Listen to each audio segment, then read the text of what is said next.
আয়োজিত শহীদ কনকলতা বৰুৱাৰ 100 বছৰীয়া জয়ন্তী উদযাপনৰ এই পবিত্ৰ দিনটোত মই বীৰাংগনা গৰাকীৰ প্ৰতি অসমবাসী ৰাইজৰ হৈ শ্ৰদ্ধাঞ্জলি নিবেদন কৰিছো। জাতিৰ পিতা মহাত্মা গান্ধীৰ কৰিম অথবা মৰিম বাণীৰে উদ্বুদ্ধ হৈ 42ৰ গণ আন্দোলনত ভাৰত মাতৃৰ হকে চৰম ত্যাগ কৰি শহীদ কনকলতা বৰুৱাই দেশপ্ৰেমৰ অনন্যতম নিদৰ্শন দেখুৱাই থৈ গৈছিল। অবিভক্ত দৰং জিলাৰ অংশ হিচাপে গহপুৰবাসীয়ে ব্ৰিটিছ শাসন উফৰাই দেশত স্বৰাজ প্ৰতিষ্ঠাৰ হকে স্বাধীনতা আন্দোলনত সক্ৰিয়ভাৱে জড়িত হৈ বহুতো ত্যাগ আৰু কষ্ট স্বীকাৰ কৰিছিল। আজিৰ এই পবিত্ৰ দিনটোতে ব্ৰিটিছৰ গুলি বুকুত পাতি লৈ শ্বহীদ হোৱা মুকুন্দ কাকতিকে ধৰি গহপুৰৰ প্ৰতিগৰাকী মহান স্বাধীনতা সেনানীৰ প্ৰতিও মই গভীৰ শ্ৰদ্ধা নিবেদন কৰিছো। বীৰাংগনা কনকলতাৰ অদম্য সাহস আৰু স্বদেশ প্ৰেমৰ বীৰগাথা সোঁৱৰি ৰূপকোঁৱৰ জ্যোতিপ্ৰসাদ আগৰৱালাই কনকলতা কবিতাত লিখি থৈ গৈছিল। 42ৰ পুৱা জ্বলিলে তেজ বৰণীয়া জুই, ক্ষুব্ধ জনদেৱতা জাগিলে জাগিলে ধৰিষিতা দলিত আত্মা জীৱা আছিল শুই। বিজুলী প্লাৱনে বিয়পি পৰিলে সেনানীৰ আহ্বান, পূৰবে পশ্চিমে ৰজন জ্বলালে অগ্নি কবিৰ গান। তই কৰিব লাগিব অগ্নিস্থান, সাজু হ নৱজোৱান। হুংকাৰি উঠিলে মুক্তি যুঁজাৰু, ওলাই আহিল অসমী গাভৰু। মৃত্যু বিজয়ী গাঁৱৰ জীয়ৰী দীপ্ত কনকলতা, লুইতৰ পালৰ ৰণৰংগিনী স্বদেশ মুক্তি প্ৰকাশ। এয়া আছিল শ্বহীদ কনকলতা বৰুৱা। কালীচৰণ বৰুৱা ডাঙৰীয়াই মোক এখন পত্ৰ লিখিছিলে যে শ্বহীদ কনকলতা বৰুৱাৰ জন্ম জয়ন্তী আমি এক সুন্দৰভাৱে আয়োজন কৰিব লাগে আৰু ইয়াক আমি পালন কৰিব লাগে। সাংস্কৃতিক বিভাগক আমি দায়িত্ব দিছিলো আৰু আমি সম্পূৰ্ণ এটা বৰ্ষ লৈ শ্বহীদ কনকলতা বৰুৱাৰ এই জন্ম জয়ন্তী পালন কৰিব বিচাৰিছো। এই জন্ম জয়ন্তীৰ সময়ছোৱাতে শ্বহীদ কনকলতা বিশ্ববিদ্যালয়ৰ কামো আমি আৰম্ভ কৰিম আৰু শ্বহীদ কনকলতা বৰুৱাৰ সমগ্ৰ বাসভৱনকে ধৰি সম্পূৰ্ণ বৰঙাবাৰী অঞ্চলত এটা 30 কোটি টকা খৰচ কৰি আমি স্মাৰক এটা নিৰ্মাণৰ বাবেও অসম চৰকাৰে সিদ্ধান্ত গ্ৰহণ কৰিছে। কালীচৰণ বৰুৱা ডাঙৰীয়াই তেখেতৰ বাসভৱনটি শ্বহীদ কনকলতা বৰুৱাৰ স্মৃতি সংৰক্ষণ কৰিবলৈ অসম চৰকাৰক আগবঢ়াবলৈ সিদ্ধান্ত লৈছে। মই তেখেতকো আজিৰ এই সুন্দৰ দিনটোত অসমবাসী ৰাইজৰ হৈ ধন্যবাদ আৰু কৃতজ্ঞতা জনাইছো। 1924 চনৰ আজিৰ দিনটোতে গহপুৰৰ বৰঙাবাৰীত স্বদেশ প্ৰেমেৰে উদ্বেলিত বীৰাংগনা কনকলতা বৰুৱাৰ জন্ম হৈছিল। তেওঁৰ পিতৃৰ নাম আছিল কৃষ্ণকান্ত বৰুৱা, মাতৃৰ নাম আছিল কৰ্ণেশ্বৰী বৰুৱা। কনকলতাৰ পূৰ্বপুৰুষ আহোম স্বৰ্গদেউ ৰাজসভাৰ দোলাকাষৰীয়া বৰুৱাৰ বংশধৰ বুলি জনাজাত। আদিতে তেওঁলোকৰ পূৰ্বপুৰুষ শিৱসাগৰ জিলাত বসবাস কৰিছিল। মানৰ আক্ৰমণৰ সময়ত তেওঁলোকৰ বংশৰ লোকে শিৱসাগৰ এৰি বৰঙাবাৰীত ঘৰ দুৱাৰ সাজি বসবাস কৰিবলৈ লৈছিল। কনকলতাৰ ককা দেউতাক ঘনকান্ত বৰুৱা এজন প্ৰখ্যাত চিকাৰী ৰূপে খ্যাত আছিল। তেওঁৰ পিতৃ কৃষ্ণকান্ত বৰুৱাও অঞ্চলটোৰ এজন ভাল খেতিয়ক হিচাপে জনাজাত লোক আছিল। 7 বছৰ বয়সতে কনকলতাই দেশমাতৃৰ আহ্বান শুনিছিল। ব্ৰিটিছৰ বিৰুদ্ধে আৰম্ভ হোৱা স্বাধীনতা সংগ্ৰামৰ বতাহজাক দৰং জিলাৰ ভিতৰুৱা অঞ্চলতো ববলৈ আৰম্ভ কৰিছিল। 1931 চনৰ মে মাহৰ কলমপুৰ মৌজাৰ গমিৰি উচ্চ ইংৰাজী বিদ্যালয় প্ৰাংগণত এক বিৰাট ৰায়ত সভা অনুষ্ঠিত হৈছিল। এই সভাৰ মুখ্য উদ্যোক্তা আছিল ৰূপকোঁৱৰ জ্যোতিপ্ৰসাদ আগৰৱালা। আন উদ্যোক্তাসকল আছিল ৰত্নকান্ত শৰ্মা, নৰেন্দ্ৰ মহন্ত, বাথুৰাম ভূঞা আদি ব্যক্তিসকল। এই সভাত সভাপতিত্ব কৰিছিল মাজুলীৰ গড়মূৰ সত্ৰৰ সত্ৰাধিকাৰ পীতাম্বৰ দেৱগোস্বামীয়ে। মহিলা শাখাত সভাপতিত্ব কৰিছিল চন্দ্ৰপ্ৰভা শইকীয়ানী। এই সভাখনে গোটেই অঞ্চলটোক আলোড়িত কৰি তুলিছিল।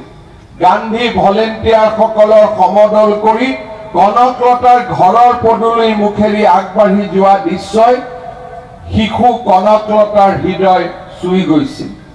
শৈশৱত কনকলতাই ছয়দুৱাৰৰ আগশাৰীৰ কংগ্ৰেছী নেতা আৰু তেওঁৰ মোমায়েক দেৱেন্দ্ৰনাথ বৰা আৰু যদুৰাম বৰাৰ মুখেৰে দেখা সেৱাৰ বাণী শুনিছিল। ইংৰাজৰ অত্যাচাৰ, ভাৰতৰ স্বাধীনতা সংগ্ৰাম, মহাত্মা গান্ধী, আইন অমান্য আন্দোলন, দাণ্ডী যাত্ৰা আদিৰ কথাই শিশু কনকলতাৰ মন স্বদেশ প্ৰেমেৰে উজ্জীৱিত কৰি তুলিছিল। 42ৰ গণ আন্দোলন আছিল ভাৰতবৰ্ষৰ স্বাধীনতা আন্দোলনৰ সৰ্বোত্তম মাইলৰ খুঁটি। 1942 চনৰ 8 আগষ্টৰ বম্বেত অনুষ্ঠিত কংগ্ৰেছ অধিৱেশনত ব্ৰিটিছ অবিলম্বে ভাৰত ত্যাগৰ দাবীৰে ভাৰত ত্যাগ প্ৰস্তাৱ গৃহীত হৈছিল। মহামানৱ মহাত্মা গান্ধীয়ে দেশবাসীক কৰিম নহলে মৰিম এই মহামন্ত্ৰ দিছিল। আন্দোলন আৰম্ভ কৰাৰ পূৰ্বে ব্ৰিটিছ চৰকাৰে দমনমূলক ব্যৱস্থা গ্ৰহণ কৰি কংগ্ৰেছক বেআইনী সংগঠন ঘোষণা কৰিলে আৰু 9 আগষ্টৰ পুৱা মহাত্মা গান্ধীকে প্ৰমুখ্য কৰি ৰাষ্ট্ৰীয় নেতাসকলক কাৰাৰুদ্ধ কৰিলে। লগে লগে দেশবাসী আন্দোলনত জঁপিয়াই পৰিল। চাৰিওফালে হৰতাল, বিক্ষোভ, পিকেটিং আৰু ধৰ্মঘট পালন কৰা হ'ল। শান্তিপূৰ্ণ আৰু নিৰস্ত্ৰ আন্দোলনকাৰীৰ ওপৰত পুলিচৰ লাঠি চালনা আৰু গুলী চালনা আৰম্ভ হোৱাৰ ফলত আন্দোলনে হিংসাত্মক ৰূপ পৰিগ্ৰহ কৰিল। দেশবাসীৰ লগতে অসমবাসীয়েও ব্ৰিটিছ শাসন উফৰাবলৈ 42ৰ গণ আন্দোলনত জঁপিয়াই পৰিছিল। 9 আগষ্টৰ দিনটোত বিষ্ণুৰাম মেধি, মৌলানা তয়েবুল্লাহ, হৰে কৃষ্ণ দাস, ফকৰুদ্দিন আলী আহমেদ, দেৱেশ্বৰ শৰ্মা, পদ্মধৰ চলিহা, বিজয় চন্দ্ৰ ভাগৱতী প্ৰমুখ্যে সকলো কংগ্ৰেছ নেতাক গ্ৰেপ্তাৰ কৰি এই আন্দোলনটোক মষিমূৰ কৰিবলৈ ব্ৰিটিছে চেষ্টা কৰিছিল। গোপীনাথ বৰদলৈ আৰু সিদ্ধিনাথ শৰ্মা বম্বে অধিৱেশনৰ পৰা উভতি আহোঁতে ব্ৰিটিছ প্ৰশাসনে বাটতে গ্ৰেপ্তাৰ কৰে। পীতাম্বৰ দেৱগোস্বামী দেৱকো গ্ৰেপ্তাৰ কৰি যোৰহাট জেলত কাৰাৰুদ্ধ কৰি ৰখা হৈছিল। ভাৰতৰ অন্যান্য ৰাজ্যৰ লগতে অসমতো কংগ্ৰেছ আৰু সহযোগী সংগঠনসমূহক বেআইনী ঘোষণা কৰা হৈছিল। ব্ৰিটিছৰ এই নীতিৰ প্ৰতিবাদত অসমৰ চাৰিওফালে প্ৰতিবাদ সভা, সমদল আৰু বিক্ষোভ প্ৰদৰ্শন কৰা হয়। জ্যোতিপ্ৰসাদ আগৰৱালা, শংকৰ চন্দ্ৰ বৰুৱা, বিমলা প্ৰসাদ চলিহা, ব্ৰজনাথ শৰ্মা, অমীয় কুমাৰ দাস আদি নেতাসকলে আত্মগোপন কৰিলে। এই আত্মগোপনকাৰী নেতাসকলৰ দিহা পৰামৰ্শ মতে অসম প্ৰদেশ কংগ্ৰেছ কমিটিয়ে 20,000ৰো অধিক শান্তি সেনাৰে অসম স্বেচ্ছাসেৱক বাহিনী গঠন কৰিছিল। ব্ৰিটিছ চৰকাৰে এই বাহিনীকো বেআইনী বুলি ঘোষণা কৰে। ব্ৰিটিছৰ দমনমূলক কাৰ্যসূচীৰ ফলস্বৰূপে কৰবাত হিংসাৰো উদ্গীৰণ হৈছিল। ভাৰত ত্যাগ আন্দোলনত অবিভক্ত দৰং জিলাৰ জনতাই অভূতপূৰ্ব সঁহাৰি জনাইছিল। দৰং জিলাত সংগঠনৰ দায়িত্বভাৰ গ্ৰহণ কৰে পুষ্পলতা দাস আৰু জ্যোতিপ্ৰসাদ আগৰৱালাই। তেওঁলোকে গান্ধীজীৰ অহিংসা নীতিৰে আন্দোলনটো চলোৱাৰ সিদ্ধান্ত গ্ৰহণ কৰে। দৰং জিলাৰ গহপুৰ, কলাবাৰী, বিহালী, কৰক, বৰঙাবাৰী, বিশ্বনাথ চাৰিআলি, চতিয়া, জামুগুৰি, ঢেকিয়াজুলি আদি ৰাইজে এই আন্দোলনত অভূতপূৰ্ব সঁহাৰি জনালে। এই আন্দোলনটোক নেতাসকলে সত্যাগ্ৰহীসকলক দুটা ভাগত বিভক্ত কৰিছিল। এটা মৃত্যু বাহিনী, আনটো শান্তি বাহিনী। 18 বছৰৰ পৰা 50 বছৰ বয়সলৈ যিসকল ব্যক্তিয়ে দেশৰ বাবে মৃত্যুকো বৰণ কৰিবলৈ ভয় নকৰিছিল তেওঁলোকক মৃত্যু বাহিনীত অন্তৰ্ভুক্ত কৰা হয়। মৃত্যু বাহিনীৰ মূল মন্ত্ৰ আছিল কৰিম অথবা মৰিম। মৃত্যু বাহিনীৰ লোকসকল অতি দৃঢ় আৰু সাহসী হোৱাৰ প্ৰয়োজন আছিল। গতিকে অতি কম সংখ্যক সদস্যহে মৃত্যু বাহিনীৰ সদস্য হ'ব পাৰিছিল। আনহাতে যিকোনো সুস্থ লোকে শান্তি বাহিনীত যোগদান কৰিব পাৰিছিল। শান্তি বাহিনীৰ মুখ্য কাম আছিল শান্তি শৃংখলা অটুট ৰখা, গঠনমূলক কামত ব্ৰতী হোৱা আৰু দুৰ্গতজনক সহায় কৰা। শান্তি বাহিনী আৰু মৃত্যু বাহিনীৰ লোকসকলক উপযুক্ত কৰি গঢ়ি তোলাৰ বাবে প্ৰশিক্ষণৰো ব্যৱস্থা কৰা হৈছিল। প্ৰতিখন থানাৰ এলেকাত প্ৰশিক্ষণ শিবিৰ পতা হৈছিল। আন্দোলনৰ অংশ হিচাপে আৰু ভাৰতৰ সাৰ্বভৌমত্ব প্ৰতিষ্ঠা কৰাৰ প্ৰতীক ৰূপে আন্দোলনকাৰীসকলে আৰক্ষী চকী আৰু কাছাৰী ঘৰত জাতীয় পতাকা উত্তোলনৰ সিদ্ধান্ত গ্ৰহণ কৰে। 18 ছেপ্টেম্বৰৰ দিনা গহপুৰৰ ওচৰৰ জাৰ্নিয়াল সত্ৰৰ নামঘৰত অনুষ্ঠিত এখন সভাত 20 ছেপ্টেম্বৰত পতাকা উত্তোলনৰ এক কাৰ্যসূচী হাতত লোৱা হৈছিল। এই সভাত পুষ্পলতা দাস উপস্থিত থাকি শান্তি বাহিনী আৰু মৃত্যু বাহিনীৰ সদস্যসকলৰ কৰ্তব্যৰ বিষয়ে অৱগত কৰে। মৃত্যু বাহিনীৰ সদস্যসকলক পৰিকল্পনা অনুযায়ী প্ৰথম স্থানত জাতীয় পতাকা দাঙি ধৰিব আৰু তেওঁলোকে সেই পতাকা উত্তোলন কৰিব। আৰক্ষীৰ বাধা পালেও তেওঁলোক পাছ হুকিব নোৱাৰিব। আৰক্ষীয়ে কিবা প্ৰকাৰে প্ৰথম স্থানত থকাজনৰ ক্ষতি কৰিলেও মৃত্যু বাহিনীৰ ওচৰত থকাজনে সেই পতাকা দাঙি ধৰি লক্ষ্যত উপনীত হ'ব। 20 ছেপ্টেম্বৰত গহপুৰ থানাত পতাকা উত্তোলনৰ বাবে যোজা চলিছিল। পূৰ্ব নিৰ্ধাৰিত সূচীমতে গহপুৰ আৰক্ষী থানাত পুষ্পলতা দাসে পতাকা উত্তোলন কৰাৰ কথা আছিল। কিন্তু কনকলতাৰ অনুৰোধ উপেক্ষা কৰিব নোৱাৰি গহপুৰ সমদলৰ নেতৃত্ব কনকলতা বৰুৱাক এৰি দিয়া হ'ল। 20 ছেপ্টেম্বৰৰ দিনা পূৰ্বে নিৰ্দিষ্ট একোখন ঠাইত ব্ৰহ্মাজান, হাৱাজান, হেলেম, কলাবাৰী, গহপুৰ, বালিজান, মাগুৰী, ৰঙিয়াল আদি অঞ্চলৰ শ লোক আহি সমদলত মিলিত হ'ল। আন্দোলনকাৰী দুটা দলত বিভক্ত হ'ল, এটা পুৰুষ আৰু আনটো মহিলা। মহিলাৰ শাৰীত হাতত তিৰংগ পতাকা ধৰি সকলোৰে সন্মুখত কনকলতা বৰুৱা থিয় হ'ল। দলটোত প্ৰায় 500 গৰাকী মহিলাই অংশগ্ৰহণ কৰিলে। সমদলকাৰীসকলৰ থানাৰ সন্মুখ পাই মূল প্ৰৱেশদ্বাৰখন বন্ধ দেখিবলৈ পালে। এটা সৰু ৰাস্তাৰে খুলি থোৱা জপনা এখন দেখি তেওঁলোক সেইফালে আগুৱাই গ'ল। দলটো জপনাৰ সন্মুখ পোৱাত তেওঁলোক সশস্ত্ৰ আক্ৰমণৰ আৰক্ষীৰ মুখামুখি হ'ল। থানাৰ ভাৰপ্ৰাপ্ত বিষয়া সমদলকাৰীসকলক এখোজো আগুৱাই নাযাবলৈ সতৰ্ক কৰি দিলে। সেই সতৰ্কবাণী আওকাণ কৰি কনকলতাৰ নেতৃত্বত সমদল আগুৱাই গ'ল। লগে লগে গুলীবৰ্ষণ আৰম্ভ হ'ল আৰু ব্ৰিটিছৰ গুলীত কনকলতা বাগৰি পৰিল। তৎক্ষণাৎ পতাকাখন মুকুন্দ কাকতিয়ে দাঙি ধৰিলে যদিও আন এটা গুলীত তেওঁ বাগৰি পৰিল। একে শাৰীত থকা হেমকান্ত বৰুৱা, বগাই কছাৰী, খৰ্গেশ্বৰ বৰুৱা, ধুলেশ্বৰ ৰাজখোৱা, ভোলানাথ ভৰালী বৰুৱা গুৰুতৰভাৱে আঘাতপ্ৰাপ্ত হ'ল। উত্তেজিত পৰিৱেশৰ মাজতে কলাবাৰীৰ সাহসী ডেকা ৰামপতি ৰাজখোৱাই পাছফালেৰে থানাৰ ঘৰৰ ওপৰত উঠি পতাকাখন থানাৰ গৃহৰ ওপৰত উৰুৱাই দিবলৈ সমৰ্থ হ'ল। 42ৰ গণ বিপ্লৱত বহু তেজাল অসমীয়াই দেশমাতৃৰ হকে আত্ম বলিদান দিলে। এই আন্দোলনত অংশ লৈ আপোচবিহীন স্থিতি আৰু অফুৰন্ত সাহসেৰে স্বাধীনতা সংগ্ৰামক এক বিশেষ গতি প্ৰদান কৰিছিল কুশল কোঁৱৰে। সৰু পথাৰত ৰেল বগৰুৱা এক ঘটনাৰ সৈতে জড়িত কৰি ব্ৰিটিছে তেওঁক 1942 চনৰ 3 নৱেম্বৰত গ্ৰেপ্তাৰ কৰি পিছত যোৰহাট কাৰাগাৰত ফাঁচি দিছিল।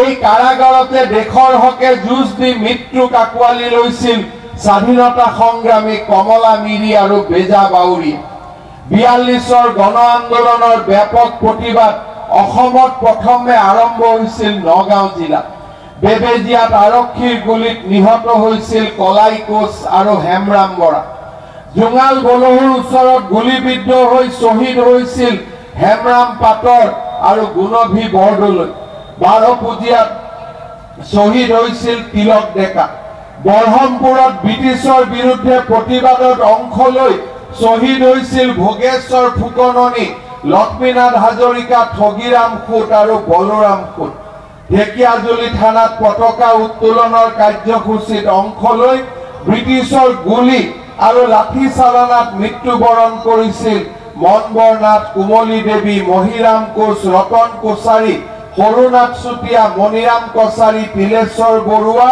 লেৰেলা কছাৰী দয়াল দাস পানিকা কহুলী দেৱী মংগল কুৰকুৱা দিয়ে বজালী পুলিচৰ গুলীত শ্বহীদ হৈছিল মদন বৰ্মন আৰু ৰাউতাৰাম কোচ ভাৰতৰ স্বাধীনতা আন্দোলনত চৰম ত্যাগেৰে মহিয়সী কনকলতাই অসমীয়া নাৰীৰ সাহস আৰু ত্যাগৰ আদৰ্শ প্ৰতিষ্ঠা কৰি থৈ গৈছে ইতিহাসৰ পাত লুটিয়াই চালে প্ৰমাণ পোৱা যায় কিদৰে জাতিৰ ইতিহাসত অসমীয়া নাৰী অসমীয়া মহিলাই বীৰত্ব আৰু ত্যাগৰ এক নতুন গাথা ৰচনা কৰিছিল অসমীয়া নাৰীয়ে পুৰুষৰ সমানে ৰাজকাৰ্য চলাইছিল ৰণাংগনলৈ গৈছিল সমাজ গঠনত বিশিষ্ট ভূমিকা গ্ৰহণ কৰিছিল বৰ ৰজা ফুলেশ্বৰী কুঁৱৰী ৰাজপাটত উঠিছিল সতী ৰাধিকা মূলা গাভৰুৰ দৰে বীৰাংগনাই স্বদেশ প্ৰেম আৰু ত্যাগেৰে অসমীয়া জাতিৰ খোজ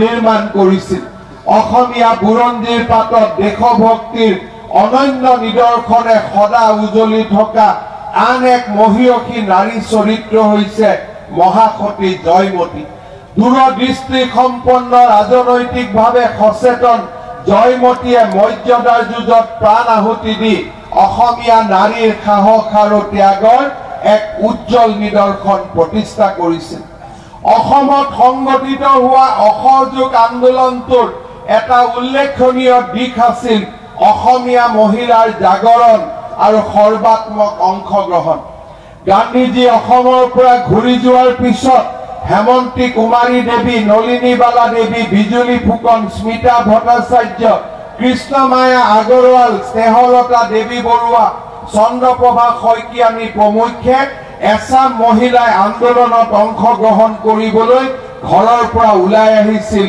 আৰু ৰাজ্যৰ গাঁৱে ভূঞে অসহযোগৰ বাণী প্ৰচাৰ কৰিছিল অসমীয়া মহিলাই স্বদেশী কাপোৰ উৎপাদন কৰি আন্দোলনৰ কাৰ্যসূচীৰ সফল ৰূপায়ণত সহায় কৰিছিল কানি বৰ্জনৰ কাৰ্যসূচীত চাহ বাগিচাৰ ভালেমান মহিলাই অংশগ্ৰহণ কৰিছিল অবিভক্ত দৰং জিলাৰ তেজপুৰৰ খগৰা চাহ বাগিচাত মদ আৰু কানিৰ বিৰুদ্ধে প্ৰচাৰ অভিযান চলাই 1921 চনত চাহ শ্ৰমিক মালতী উৰফে মাংৰি উৰাং নিহত হৈছিল চন্দ্ৰপ্ৰভা শইকীয়ানী গুণেশ্বৰী দেৱী লীলাৱতী কাকতি সুন্দৰীবালা কাকতি ডিব্ৰুগড়ৰ কুশলতা দাস গোলাঘাটৰ বিদ্যাৱতী বৈষ্ণৱ গৌৰীপুৰৰ হেমপ্ৰভা মজুমদাৰ প্ৰিয়কৰ স্নেহলতা বৰুৱা প্ৰমুখ্যে মহিলাসকলে অসমীয়া নাৰীৰ মাজত জাতীয় জাগৰণ সৃষ্টি কৰিছিল বৰাক উপত্যকাত শিৱসুন্দৰী দেৱী সৌদামণি দেৱী সুৰজলাল সেন প্ৰেমদা সুন্দৰী দাস কুসুম কুমাৰ দে কনকলতা নাগ নৰেশ নন্দিনী দত্ত প্ৰিয়লতা সেন সুপ্ৰভা দে সৰুজনী পাল আদিৰ দৰে মহিয়সী মহিলাই স্বাধীনতাৰ আন্দোলনত অংশগ্ৰহণ কৰিছিল আৰু কাৰাবাস খাটিছিল শ্ৰদ্ধাৰ ৰাইজ স্বাধীনতাৰ ৭৫ বছৰ আমি অতিক্ৰম কৰিলো এই ৭৫ বছৰ অতিক্ৰম কৰাৰ কালখণ্ডতে আমি শহীদ কনকলতা বৰুৱাৰো জয়ন্তী পালন কৰিছো প্ৰধানমন্ত্ৰী নৰেন্দ্ৰ মোদী ডাঙৰীয়াৰ আহ্বানত অসমৰ প্ৰতিখন গাঁৱৰ ৰাইজে অমৃত কলহ যাত্ৰাত অংশগ্ৰহণ কৰি স্বাধীনতা সংগ্ৰামৰ সেই মহান মূল্যবোধক আকৌ এবাৰ সোঁৱৰণ কৰিল প্ৰধানমন্ত্ৰী নৰেন্দ্ৰ মোদীয়ে অমৃত মহোৎসৱৰ পিছত অমৃত কালৰ বাবে আমাক আহ্বান দিছে। 2047 চনত ভাৰতৰ স্বাধীনতাই 100 বছৰত ভৰি দিব। এই 100টা বছৰত ঔপনিবেশিকতাবাদ শাসনৰ প্ৰতিটো স্তম্ভক আমি অতৰাই ভাৰতক এখন আত্মনিৰ্ভৰশীলতাৰ দেশ হিচাপে আমি প্ৰতিষ্ঠা কৰিব বিচাৰিছো। যোৱাকালি সংসদত ব্ৰিটিছে প্ৰণয়ন কৰা Indian panel code, criminal procedure code আৰু ইণ্ডিয়ান এভিডেন্স এক্টৰ দৰে কলনিয়েল সময়ৰ আইনসমূহক সংসদত বাতিল কৰি ভাৰতৰ প্ৰধানমন্ত্ৰী নৰেন্দ্ৰ মোদী ডাঙৰীয়া আৰু অমিত শ্বাহ ডাঙৰীয়াই ভাৰতবৰ্ষক ন্যায় সংহিতা প্ৰদান কৰিছে। ঔপনিবেশিকতাবাদীসকলে নিৰ্মাণ কৰি থৈ যোৱা ভাৰতবৰ্ষৰ সংসদৰ পৰিৱৰ্তে প্ৰধানমন্ত্ৰী নৰেন্দ্ৰ মোদী ডাঙৰীয়াই স্বাধীন ভাৰতৰ সংসদ ভৱন ভাৰতবাসীক উপহাৰ দিছে। ৰেসকোৰ্চ ৰোডৰ দৰে নামবোৰৰ পৰিৱৰ্তন কৰি প্ৰধানমন্ত্ৰী মোদী ডাঙৰীয়াই কৰ্তব্য পথৰ কল্পনাক আমাৰ আগলৈ লৈ আহিছে। মোদী ডাঙৰীয়াই বিশ্বাস কৰে যে পৰাধীনতাৰ দিনৰ লগত জড়িত প্ৰত্যেকটো স্তম্ভক আমি পৰিৱৰ্তন কৰি এখন আত্মনিৰ্ভৰশীল ভাৰতৰ আমি কল্পনা এই অমৃত কালত আমি ৰূপায়ণ কৰিব লাগিব। ভাৰতবৰ্ষই বাহিৰৰ ৰাষ্ট্ৰৰ পৰা লৈ অহা সম্পদৰ ওপৰত অৰ্থনীতিৰ নিৰ্মাণ নকৰি এক আত্মনিৰ্ভৰতাৰ ভিত্তিত এক ভাৰতীয় অৰ্থনীতি নিৰ্মাণৰ বাবে আজি আমি এক নতুন আত্মনিৰ্ভৰশীলতাৰ এক নতুন অৰ্থনৈতিক বুৰঞ্জী আমি আৰম্ভ কৰিব লাগিব। শ্বহীদ কনকলতা বৰুৱাই ৰাজনৈতিকভাৱে দেশখনক স্বাধীন কৰিছিল।